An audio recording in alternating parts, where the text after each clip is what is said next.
Bonjour à tous, je voulais vous faire une petite capsule vidéo courte, pas longue, juste pour faire un focus sur le point qui est souvent relevé pendant la formation, qui dit que là-dessus j'y arrive pas sur cet outil, je bloque, par exemple sur le test musculaire, je bloque, j'y arrive pas et je me sens en échec là-dessus et je m'acharne et ça marche toujours pas. Quand il y a un outil qui bloque comme ça, je vais vous parler de ce parallèle avec le sport de haut niveau pour vous proposer peut-être une ouverture pour voir les choses différemment.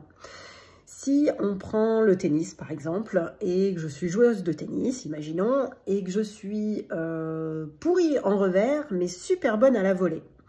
Si je me fais coacher par un coach d'inspiration de culture française, ce coach sportif aura plutôt tendance à me dire « T'es pas bonne en revers, mais t'es bonne à la volée, écoute, va falloir que tu bosses ton revers. Allez, bosse ton revers à fond, ça ira mieux et tu verras, tu seras meilleur au tennis. » Donc moi, qu'est-ce qui va se passer? Je me dis, bon, je suis pas bonne au revers, je bosse le revers, donc mes entraînements, c'est un peu laborieux parce que je me trouve pas excellente, ça me saoule, je me sens un peu en échec. Et puis, moi, ce qui m'éclate, c'est la volée, quoi. Et puis, au final, je vais peut-être être, bonne, meilleure en tennis, mais une parfaite généraliste, quoi. Et inversement, si le coach sportif est d'inspiration plutôt US, américaine, nord-américaine, tout ça est caricatural, mais c'est pour parler des différences culturelles et que nous, souvent, on est dans ce schéma français.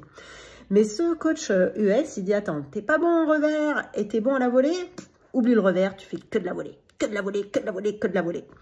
Qu'est-ce qui se passe, moi? Je vais aller à mes cours de tennis en me disant, putain, comme je kiffe, je suis bonne à la volée, je déchire tout, ça m'éclate, je suis dans ma zone de génie, c'est le flow. Et puis, le revers, je suis une quiche, mais c'est pas grave, je vais me démerder à chaque fois pour être bien placée pour ne pas faire de revers. Et du coup, oui, je vais avoir un trou dans la raquette, c'est le cas de le dire, mais une lacune, le revers. Par contre, je vais avoir une zone de génie, une zone d'excellence qui est la volée.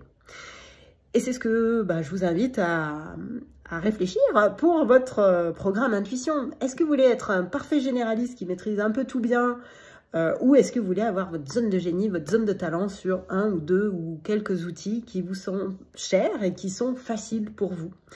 Donc, moi, l'invitation que j'ai envie de vous faire, c'est on oublie les outils où on ne se sent pas à l'aise ou qui sont laborieux pour nous ou ça foire, voilà.